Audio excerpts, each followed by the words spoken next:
Steve Okiyama, and my pronouns are he, him, his, and identify as a straight cisgendered man, third generation Japanese American, which they call Sansei.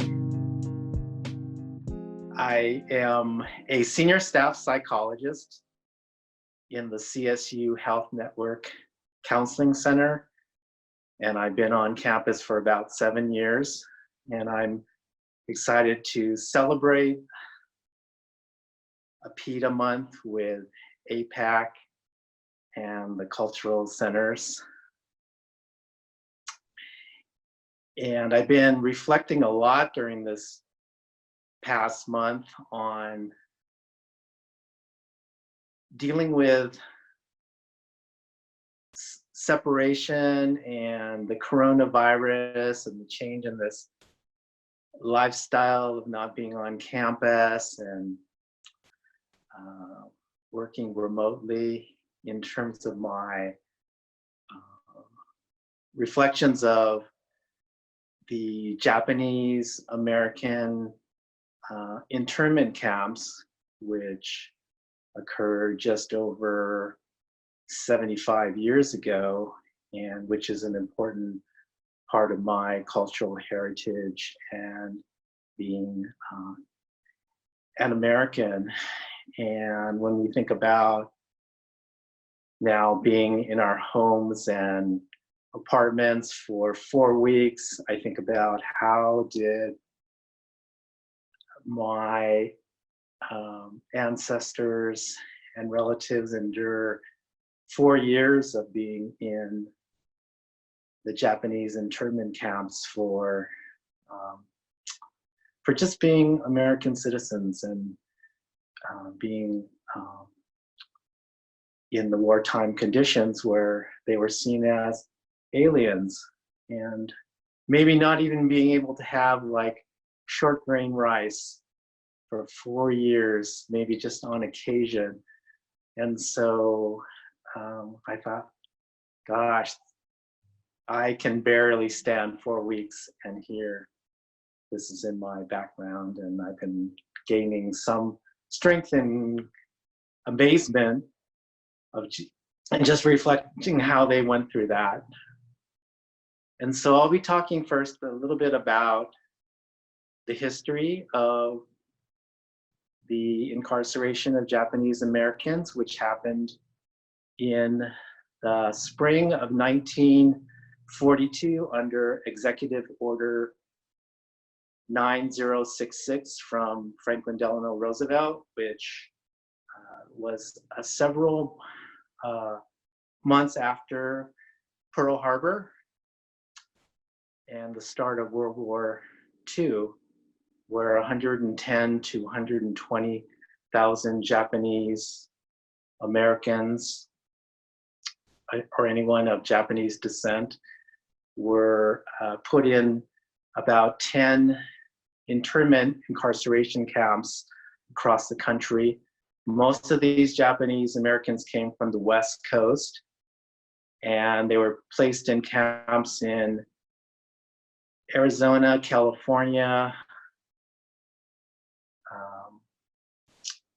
Idaho, and Arkansas, and there was even one in Colorado, which is near Grenada. And again, they were giving very little notice at the time, and this is a point in history where a racial group was, because of their race and because of the wartime conditions, designated to those internship camps, put on buses with very little time, having to leave their jobs and sometimes split from their own families, and then taken to these camps. And many not getting out until about 4 years later, many of them with just $25, enough for a bus ride and whatever luggage they had, and returning back to their lives to rebuild their lives. So I would like to just talk briefly about the Japanese people who were very, didn't want to be offensive. They wanted to prove their loyalty. And so many of them went to the camp, and many of them were also asked to fight in World War II. And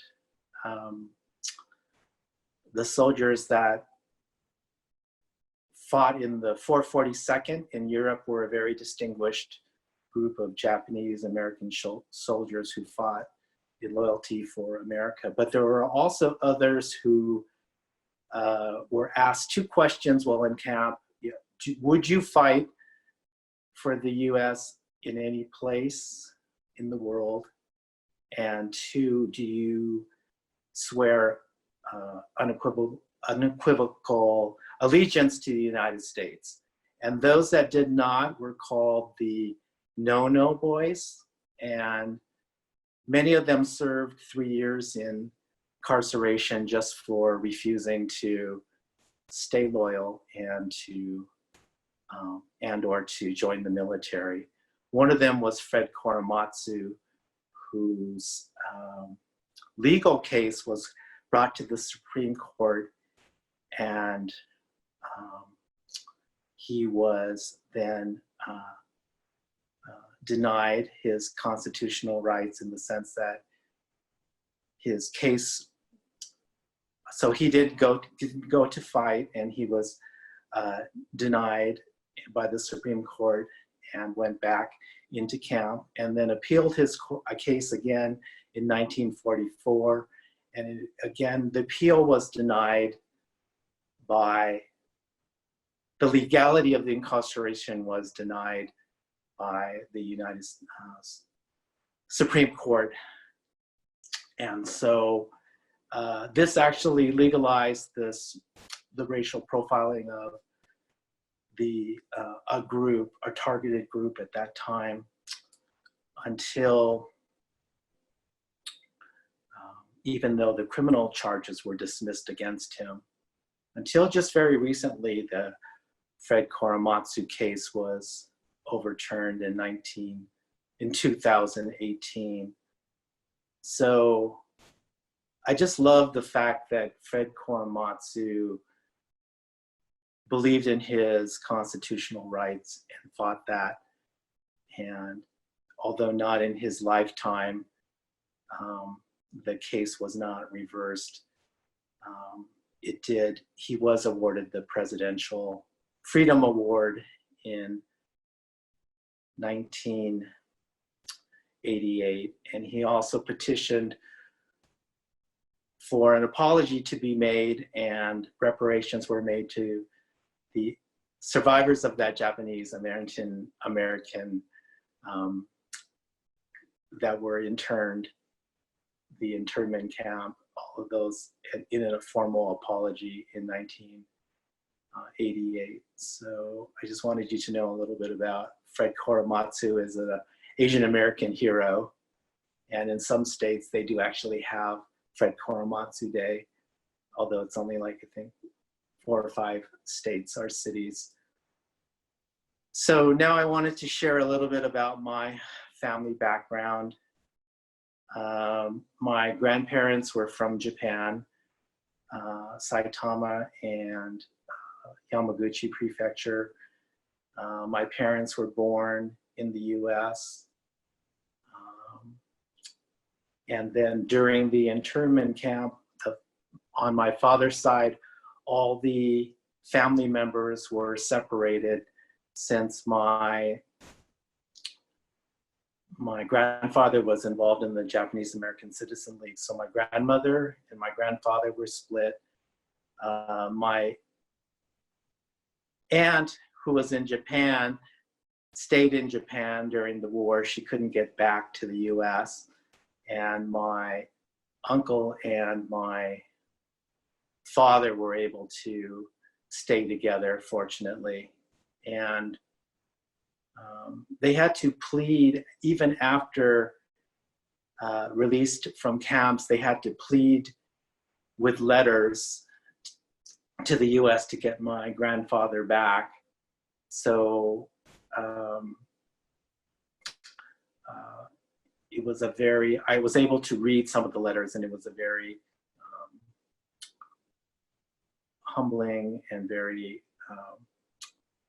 personal realization of how hard that was, and to be separated from family just for being Japanese American and being involved in that one organization. And in the letter, they had said my grandfather had never even gone back to Japan, and they had to plead for his loyalty to the US. And one thing about Japanese Americans is they took on the Japanese nature of not being confrontive and also not wanting to be offensive, but they were also fiercely loyal in proving their citizenship. So I guess but not without cost. So after the war, my grandmother died about 12 years after the war, and then my grandfather died around 16 years after the war. And then at that time, my father really fell into a deep depression around the time that my younger sister was born, just because of the losses and having to rebuild their lives. And he was actually admitted for depressed mood and had electroconvulsive therapy, which was very novel for back then, but probably why I'm really in psychology as a clinical psychologist now, probably due to the loss of my grandparents, and then losing my father in about 9 years later after my grandfather died, and then which left my mother a widow at 44. So obviously the impact of the loyalty of being American, and yet the impact of the internment camp had a deep impression upon me in terms of my own mental health and who I am as a person. So I'd like to offer a few takeaways from my reflections on being Japanese American and my cultural heritage and the COVID-19 pandemic that's affecting us. The first one is taken from this Japanese expression, shita kata ganai, which means there's nothing we can do about it, which is sort of a Japanese way of enduring. And I think that right now we are enduring, we don't know how long this is going to be, but I guess I would just like to return to the example of Fred Korematsu, who was an American, that he actually fought back for injustice, and even he wasn't even in the majority of his own people, but he was, as President Clinton had awarded him the medal, he was an ordinary citizen who had an extraordinary impact on the millions of souls in this nation. And then I think that the second point is against just suffering in silence, is to be able to be strong and actually get help. So to be able to reach out to resources, to be able to reach out to people that can help, to stay connected to community. This is how we thrive. This is how we survive in hard times. And then I think I love this quote that Thich Nhat Hanh, who's he's a peaceful activist in Vietnam, who's about 93 now.